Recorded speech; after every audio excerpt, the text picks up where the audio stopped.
நீங்கள் வித்து அப்படின்னா நீதிமான். அவர் ஏற்றுக்கொண்டு எத்தனை பேரோ அத்தனை பேரும் நீதிமான்கள் ஆகும்படி அவருக்கு அதிகாரம் கொடுத்தாரா? பிள்ளைகள் ஆகும்படி அதிகாரம் கொடுத்தார். அப்ப நீதிமான் கிடையாதா? அவ்வளவுதான் மேட்ரு.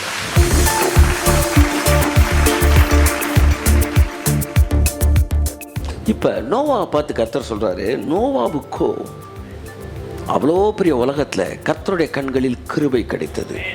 கிருபை யாருக்கு கிடைக்கிறது? இதான் பேச போறேன். கிருபை வித்துக்கு கிடைக்கிறது. கை தட்டும் போது வருது. ஆமென்.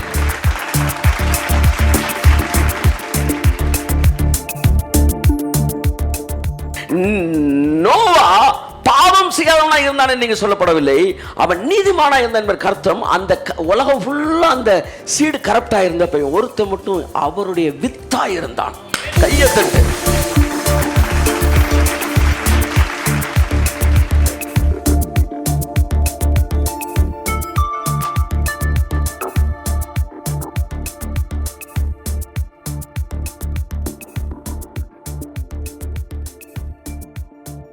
ஒரு பையன் இன்னொரு பையனோட சுண்டு வரல ஒரு சின்ன சுத்தியில் எடுத்து ஒரே அடி அடித்து நச்சிட்டான். எவ்வளோ பெரிய பாவம் பாருங்க, தப்பு பாருங்க. இவன் ஆண் துடிக்கிறான். உடனே இதை பார்த்து இவனுக்கு ஒரு 3 வயசு 4 வயசு 5 வயசுன்னு வச்சுக்காங்க, இவனுக்கு ஒரு 5 வயசு. இவன் அடிச்சிட்டான், இவன் கையை துடிச்சிக்கிட்டு இருக்கிறான். உடனே அதை பார்த்த ஒருத்தர் நடுவில் இன்னும் ரொம்ப நீதி பெறாரு. இப்படியாடா பண்ணிட்டேன்னு சொல்லி ஒரு பெரிய இந்த இவ்வளோ பெரிய சுத்தியல் இருக்குல்ல, அதை எடுத்து அப்படி அடா பண்ணு இவனை ஒரே அடி. இவன் ஆளே அவுட்டு. இப்போ நான் கேட்குறேன், 2 பேர் செஞ்ச தப்புல எவன் செஞ்ச தப்பு பெரிய தப்பு?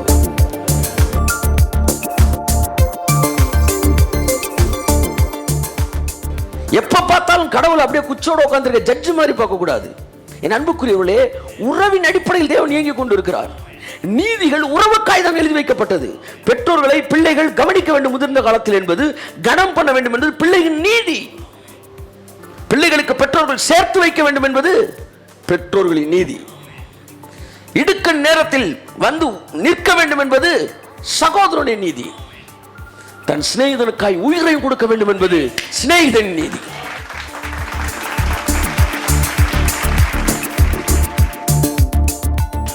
நல்லவனை கட்டணும் எனக்கு தெரியாது.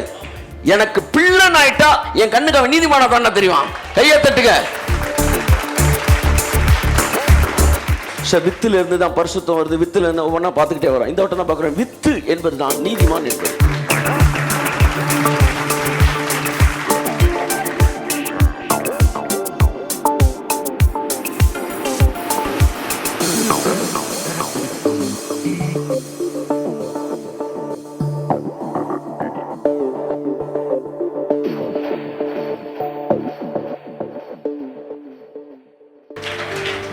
எனக்கு கிருபை கிடைத்திருக்கான, நான் வித்தா இருக்கிறேன். எஃபர்ட்டே இல்லாத ஒரு பிளெஸிங். காரணம் நான் வித்து. புரிந்து கொள்ளுங்கள். மறுபடி ஏதாயிலும் செய்து கடவுளை சந்தோஷப்படுத்த வேண்டும் முயற்சி எடுக்காதீர்கள்.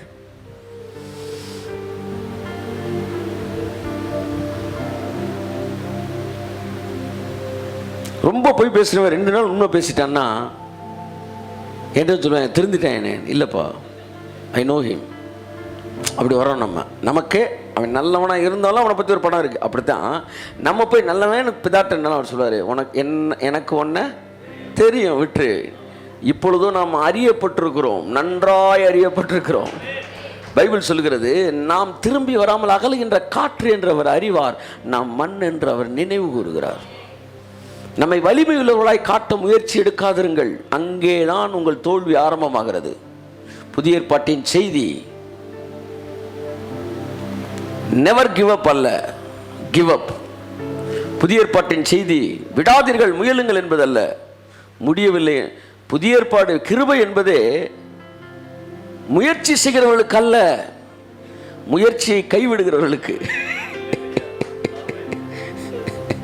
ஆமென். ஒருத்தர் நீச்சல் அடிச்சுக்கிட்டே இருக்கிறான், நீங்க படகை வச்சுட்டு வாப்பான்றீங்க. இல்ல நான் நீச்சல் தான் அடிப்பேன்னா அடிச்சுக்கிட்டாரு.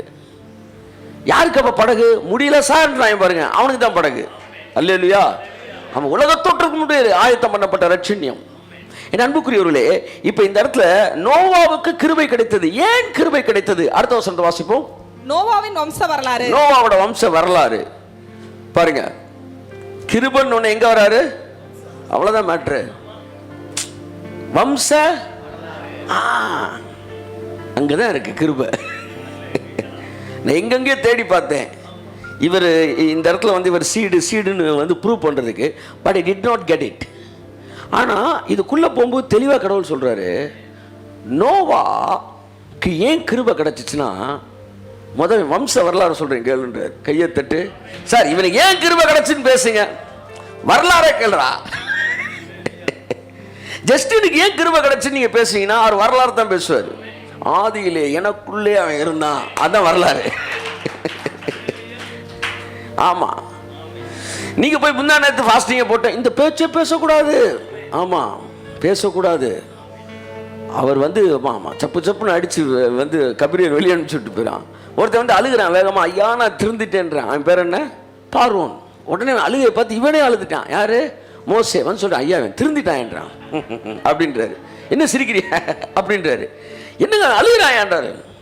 நாளைக்கு அவன் மறுபடியும் இருதயம் கடினப்படுவான்றார். God knows past and present and future. You may be blameless in past, but you don't know about your future, but God knows. God knows.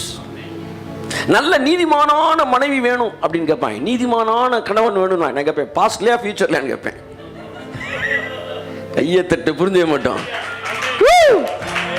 பயங்கரமான சத்தியங்க இது, பயங்கரமான சத்தியம். ஒரு பொண்ணு வந்து எனக்கு நல்ல நீதிமானான மாப்பிள்ளை வேணும்னு நான் கேட்பேன், பாஸ்ட்லயா ஃபியூச்சர்னு கேட்பேன்.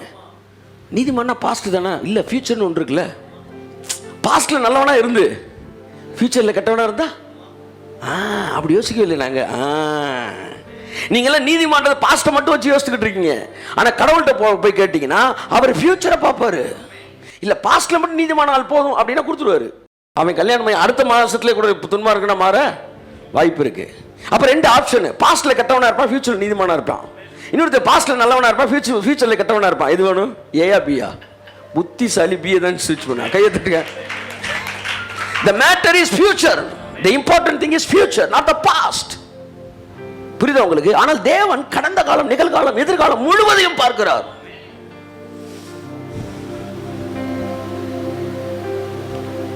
அப்ப அவன் அழுகும் போது தேவன் அதை நம்பல. ஏன்னா கடவுளுக்கு நம்மள தெரியும். செயல்களின் அடிப்படையில் பார்க்கிறவர் அல்ல அவர், உறவின் அடிப்படையில் பார்க்கிறவர். நோவாவுக்கு என்ன கிடைச்சிச்சு? கிருபை கிடைச்சிச்சு. ஏன் கிருபை கிடைச்சிச்சு? வம்ச வரலாறு கேளு.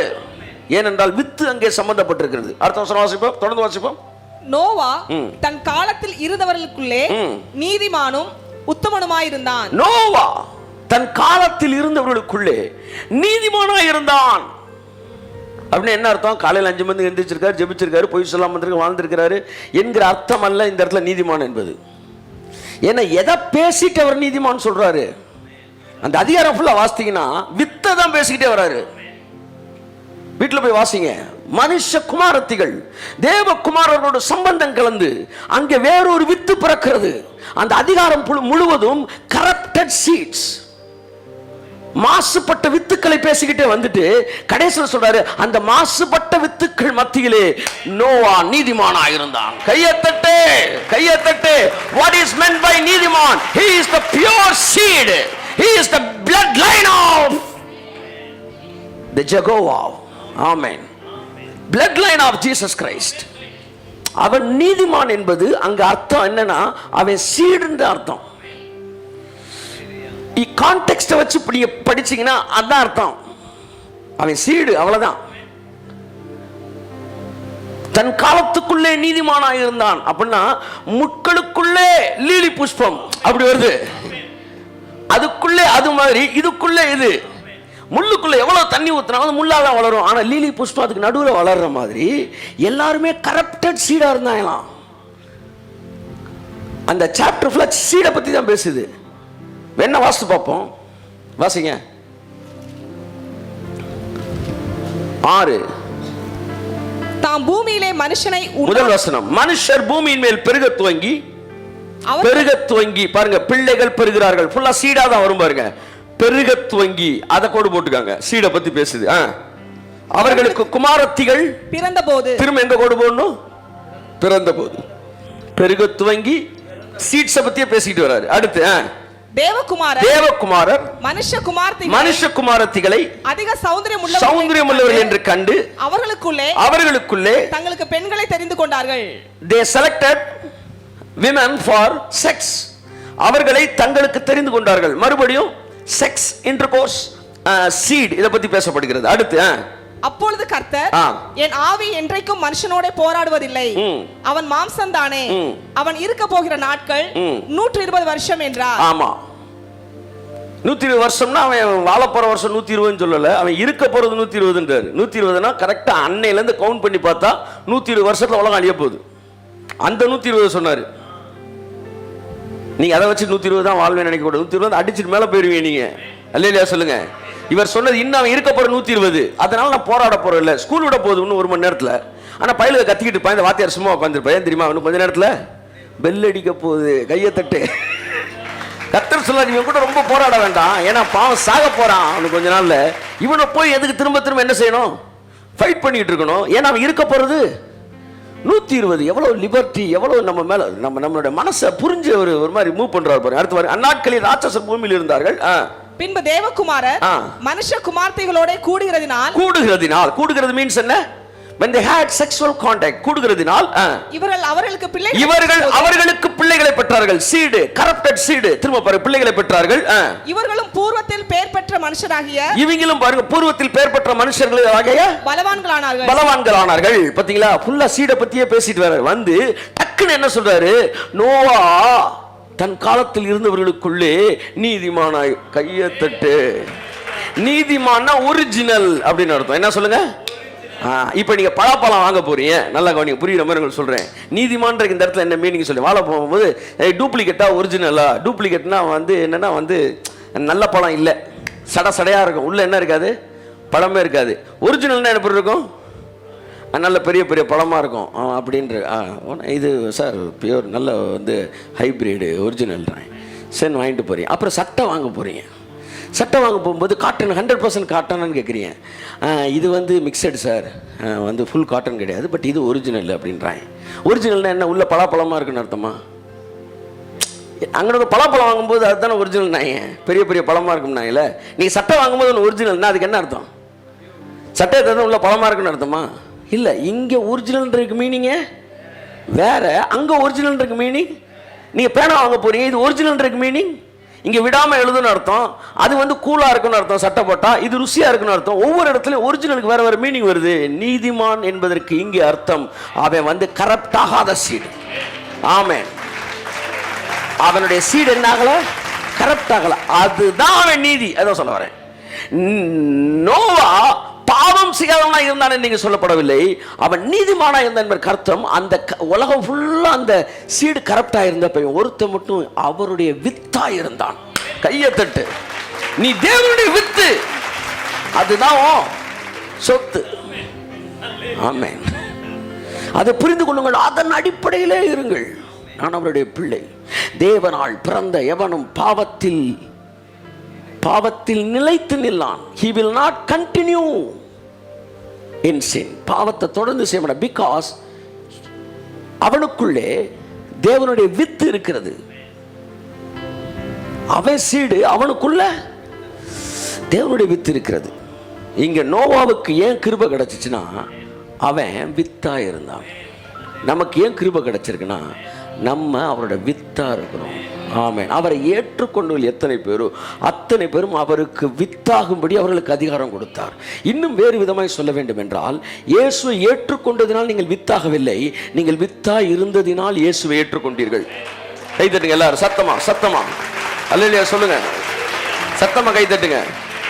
நீங்கள் இயேசுவை ஏற்றுக்கொண்டதினால் வித்தாகவில்லை, நீங்கள் வித்தாக இருந்ததினால் ஏற்றுக்கொண்டீர்கள்.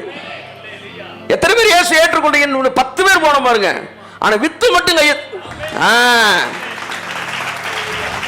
நான் அந்த ஆஃப்டர் அக்செப்டிங் கிரைஸ்ட் நான் வித்தா மாறல. நான் வித்தா இருந்தனால நான் எங்க அப்பாவை தேடி வந்து நான் என்ன செஞ்சேன், சுதந்திர வாழியாய் மாறினேன்.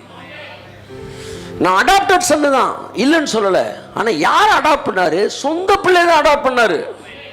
அதான் மேட்ரு. புரியுதா உங்களுக்கு? பையன் வந்து அப்பா கூட சண்டை போட்டுட்டு என்ன செஞ்சிட்டான், எனக்கு உங்களுக்கு சம்பந்தம் இல்லை, எனக்கு ரோட்டில் திருற அந்த பொண்ணு தான் வேணும், ஏதோ ஒன்று சொல்லிட்டு பத்திரம் எழுதி கொடுத்துட்டு போயிட்டு அவன் சொத்தை பிரிச்சுட்டு போயிட்டான். இனிமேல் சொத்துல பங்கு கேட்க மாட்டேன், கேட்கவே மாட்டேன்ட்டு போயிட்டான். இப்போ பேரன் வந்து அவங்க தாத்தாட சொத்தை கேட்க முடியாது. ஏன்னா அவங்க அப்பா என்ன செஞ்சிட்டார், உறவை முறைப்படி அத்துட்டாரு. ஆனா பேரன் வித்தாதான் இருக்கிறான். ஆனா சொத்தை கொடுக்கணும்னா அந்த தாத்தா என்ன செய்யற, மறுபடியும் அவனை பேரனை அடாப்ட் பண்றாரு. கையத்துக்கு வந்தவருக்கு even though he was already his seed, அவன் சீடா இருந்தாலும் அவனை அடாப்ட் பண்ணி பிள்ளையா மறுபடியும் என்ன செய்யறாரு, மாத்துறாரு. யூதர்கள் பாரம்பரியத்தில் பேரனுக்கும் பேர் என்னதான், பிள்ளை தான். யூதர்கள் பாரம்பரியத்தில் தாத்தாவுக்கும் பேரும் என்னதான், தகப்பன் தான், பிதா தான். சவுளுடைய பேரனை சொல்லுவாங்க, அவன் சவுளுக்கு பிள்ளையா இருந்தபடினாலே. ஸோ மறுபடியும் வித்தனை அடாப்ட் பண்ணாரு. ரட்சிப்பு என்பது என்னவென்றால் என்ன தெரியுமா, ரட்சிப்பு என்ன தெரியுமா, பிள்ளை ஆக்குற ப்ராசஸ் இல்லை, பிள்ளைகளை சேர்க்கிற ப்ராசஸ். கைத்தட்டு இருக்கு, நல்லா கைத்தட்டுங்க. ஆமென். இயேசு எதற்காக வந்தார், நம்மை பிள்ளைகளாய் மாற்றுவதற்காக அல்ல, பிள்ளைகளை சேர்ப்பதற்காக வந்தார். அந்த வசனம் கிடைச்சா நல்லது. வாசிப்போம். யோவான் 11:52. கர்த்தர் நல்லவர், we are lucky. Hallelujah. Okay, வாசிப்போம். அந்த ஜனங்களுக்கு, யோவான் 11:52. அந்த ஜனங்களுக்காக மாத்திரமல்ல, அந்த ஜனங்களுக்காய் மாத்திரமல்ல, சிதறி இருக்கிற தேவனுடைய பிள்ளைகளை, இயேசு கிறிஸ்து சிதறி இருக்கிற தேவனுடைய பிள்ளைகளை ஒன்றாக சேர்க்கிறதற்காகவும் மரிக்க போகிறார் என்று. கையத்தட்டு. அவர் செத்தது நம்மை பிள்ளைகளாய் மாற்றுவதற்கல்ல, ஏற்கனவே சிதறி இருக்கிற பிள்ளைகளை அப்படியே எந்திரிச்சுக்கிட்டு போயிட வேண்டிய. இயேசு மரிப்பதற்கு முன்பாகவே நான் யாராக இருந்தேன், பிள்ளையா தான் இருந்தேன். அவர் வந்து யாராச்சும் பிள்ளையா மாறிக்கிறீங்களாப்பான்னு கேட்டோன்னு நான் முன்னாடி போய் நான் பிள்ளை ஆயிட்டேன் அப்படின்னா கூட அந்த நான் முன்னாடி போனேன் பார்த்தீங்களா, அங்கனக்குள்ள நான் வந்துடுறேன். புரியுதா? அங்கனக்குள்ள நான் வந்துடுறேன். அதுக்கப்புறம் வந்தது எல்லாம் கிருபை தான் சார், ஆனால் நான் ஒப்பு கொடுத்தேன் சார் பாருங்க, அந்த நான் வந்துருது பாருங்க. ஆனால் அவர் என்ன சொல்றாரு, ஒப்பு கொடுத்த கூட நீ இல்லடா, நீ வித்தா இருந்தாலும் வித்து தான் ஒப்பு கொடுக்க வச்சுச்சு. கையை தட்டு அவருக்கு. ஆமே. வித்துன்னு வந்துட்டாலே அங்க நானே கிடையாது. சோ ரட்சிக்கப்படுவதற்கு முன்பாக நான் பிள்ளையா தான் இருந்தேன். இயேசு எதற்கு வந்தார், சிதறி இருக்கிற பிள்ளைகளை ஒன்றாய் சேர்ப்பதற்கு வந்தார். ஒரு மேக்னெட் அங்கங்க இரும்பு சதறி கிடக்கு, பிதா மேக்னெட் அனுப்புனாரு, இரும்புலாம் வந்து ஒட்டிக்கிருச்சு. ஆமா, அவ்வளவுதான் மேட்ரு. ஒரு மண்ணில் போட்டு மேக்னெட்டை அப்படியே என்ன செஞ்சுக்கிட்டே இருக்கும், அப்படியே உருட்டிக்கிட்டே இருக்கும். அதில் இருக்க இரும்பெல்லாம் என்ன செஞ்சிருச்சு, வந்துருச்சு. திரும்ப எல்லாத்தையும் எடுத்து ஓரமாக போட்டுட்டு திரும்ப மண்ணில் போட்டு புரட்டுறோம், திரும்ப இரும்பெல்லாம் ஒட்டுது, எடுத்து போடுறோம். 3வது தடவை சுற்றும் போது என்ன வருமா, இரும்பு வருமா, வராது. இப்போ நான் கேட்குறேன், இந்த இரும்பு 100% இந்த மேக்னெட்டு, இந்த காந்தம் மண்ணில் போட்டு கொஞ்சம் மண் எடுத்து வச்சுட்டீங்க, அதில் போட்டு இரும்பெல்லாம் வந்துருச்சு, எடுத்துட்டீங்க. திரும்ப போட்டு புரட்டுறீங்க, இரும்பெல்லாம் வந்துருச்சு, எடுத்துட்டீங்க. 3வது தடவை போடும்போது இரும்பு என்ன செய்யும், குறைவாக வரும். 4வது தடவை ஒன்றுமே இருக்காது. இப்போ நான் கேட்குறேன், இந்த காந்தம் எல்லா இரும்பையும் எடுத்துருச்சு, ஆனால் மீதி மண் இருக்கு. இப்போ காந்தம் 100% வேலையை முடிச்சிருச்சு, ஆனால் மீதி இருக்கு. மீதி இருந்தாலும் அந்த காந்தம் இழுக்க வேண்டிய 100 இழுத்துருச்சுன்றேன் நான். கையை தட்டுங்க. ஆமென். அப்படித்தான் பரலோகத்துக்கு கொண்டு போற எல்லாரையும் கொண்டு வருவார்.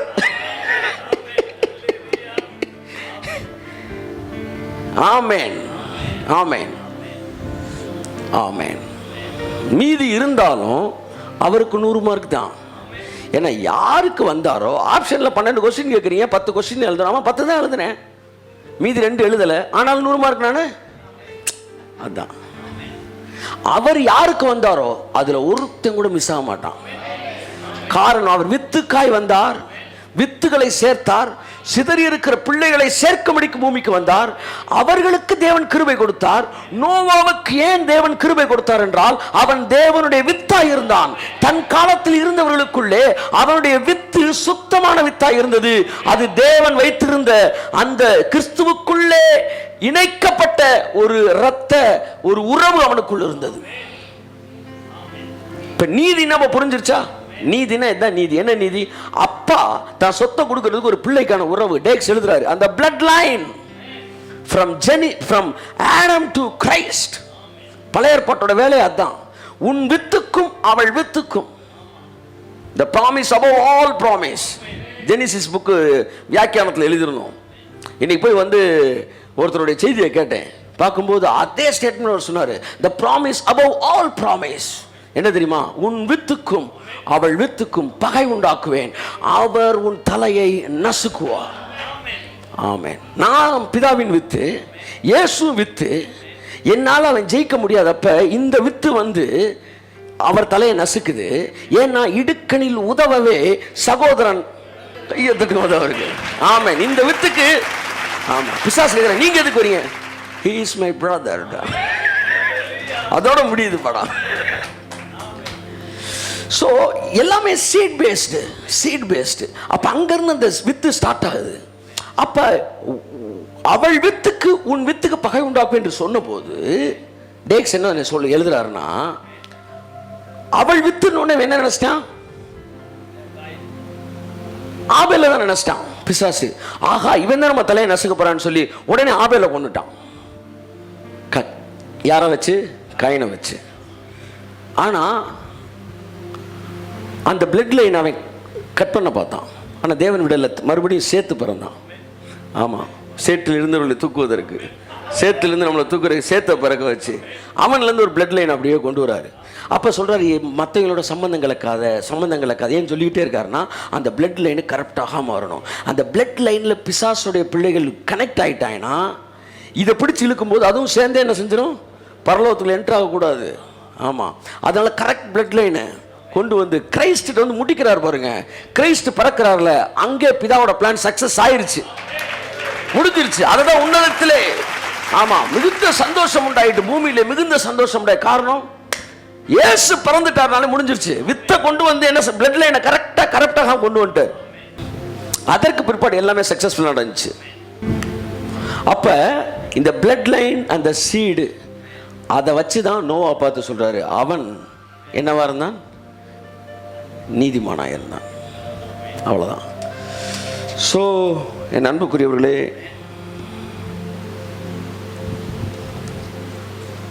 நோவா நீதிமான் என்பது அவன் வித்து என்பதன் அடிப்படையில் தான்.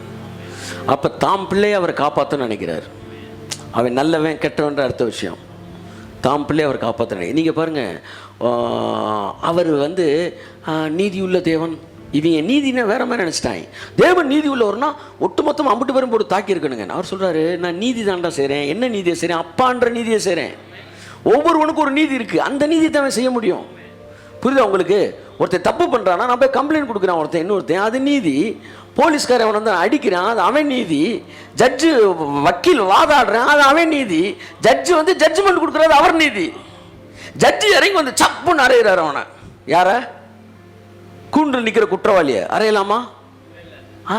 அது அவர் நீதி கிடையாது. புரியுதா உங்களுக்கு? ஆமாம்.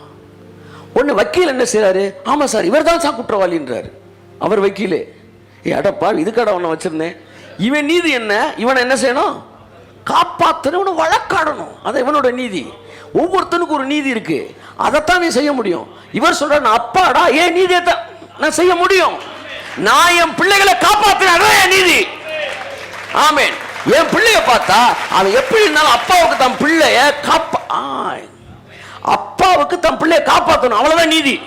அதுக்கு மேல அப்பாவுக்கு மைண்ட் என்ன செய்யாது? வேலை பார்க்காது. இல்ல நீங்க தேவன் இல்லையா? இல்லப்பா, நான் பிதா. கையை தட்டி, என் பேரே பிதா. பரலோகத்தில் இருக்கிற பிதாவே, என் பேரே பிதா தானே. அப்ப நான் என்னதான் செய்ய முடியும்? பிதாவை நான் வேலை பார்க்க முடியும். நான் பிதா என்பதனால் பிதாவுக்கு என்ன நீதியோ அதைத்தான் நான் செய்வேன்.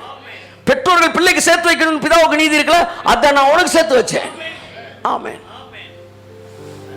சோ அவர் பிதா. பிதாவாகிய ஒரு தேவன் நமக்கு உண்டு. கையை தட்டு. நீங்க பிரச்சனை என்னன்னா, அவரை தேவனாவே பார்க்கிறான். இவன் நீதி வேற எதையோ நினைச்சுக்கிறான் சார், வேற எதையோ நினைச்சுக்கிறான் சார். தங்கப்பதக்க சிவாஜி கணேசன் நினைச்சார் சார். தங்கப்பதக்க சிவாஜி கணேசன் பிள்ளையவே சுட்டு கொண்டுறாருல. ஆமா, அப்ப நீ சிவாஜி கணேசனை தான் பின்னாடி தான் போகணும். என்ன பொறுத்தவரை சிவாஜி கணேசன் செஞ்சது தப்பு. ஏன்னா நீ வேலையை ரிசைன் பண்ணிட்டு வந்துடலாம். ஏன்னா எது முக்கியம்? அப்பாவா இருந்து நீ செய்ய வேண்டியதை செய்யல. எத்தனை வருஷம் ஊழியம் ஊழியம், அதனால பிள்ளைக்கு பால் கூட வாங்கி தரல, நீ எல்லாம் அட்டூழியம் பண்ணிக்கிட்டு இருக்கிற. நீ நான் என்ன சொல்றேன், நீ ஊழியக்காரனா இருந்த ஒரு வேலையை பார்த்த அது வேற விஷயம். நீ அப்பனா இருந்து வேலையை பார்த்து ஒழுக்கமா? அப்பனா இருந்து நீ என்ன பண்ண? என் மனைவிக்கு ஒரு சேலை கூட நான் எடுத்து கொடுத்தது கிடையாது, கர்த்தருக்காக வாழ்கிறேன். நீ பேசாம வந்து சிபிஎம்ல போய் சேர்ந்துருக்கலாம். எதுக்கு பொண்டாட்டி உனக்கு? நீ ஊழியக்காரனா இருந்து பண்ணதெல்லாம் ரைட்டு, ஆனா ஒரு ஹஸ்பண்டா இருந்து நீ பண்ண வேண்டியதை பண்ணல. ஒரு நீதியை நீ தவற விட்டுட்ட. ஆமென். ஐடி கம்பெனியில் இருக்க 1000 ரூபாய்க்கு செலவு வாங்கி கொடுத்தானா ஊழியக்காரன் 5000 ரூபாய்க்கு செலவு வாங்கி கொடு. கையை தட்டு. என்ன சவுண்ட் வர மாட்டேன்து? அப்படியான்றீங்களா? இல்லை, இனிமே தொடங்கலான் இருக்கேன். உங்களுடைய பொறுப்பை சிறப்பாய் செய்வதுதான் உங்கள் நீதி. ஒரு சகோதரனாக இருந்து ஒரு சகோதரனுக்கு செய்ய வேண்டியதை சிறப்பாய் நீங்கள் செய்ய வேண்டும். அதான் சகோதரனுக்குரிய நீதி. ஒரு பிள்ளையாக இருந்து தகப்பனுக்கு செய்ய வேண்டியதை செய்து முடிக்க வேண்டும். அது பிள்ளைக்குரிய நீதி. எப்ப பார்த்தாலும் கடவுள் அப்படியே குச்சோட உட்கார்ந்திருக்க ஜட்ஜ் மாதிரி பார்க்க கூடாது. என் அன்புக்குரியவர்களே, உறவின் அடிப்படையில் தேவன் இயங்கிக் கொண்டு இருக்கிறார்.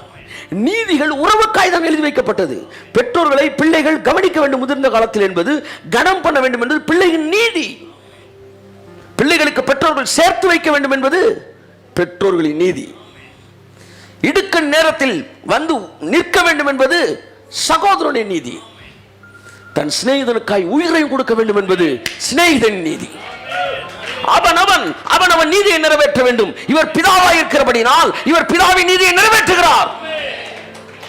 நல்லவனை கெட்டவன் எனக்கு தெரியாது.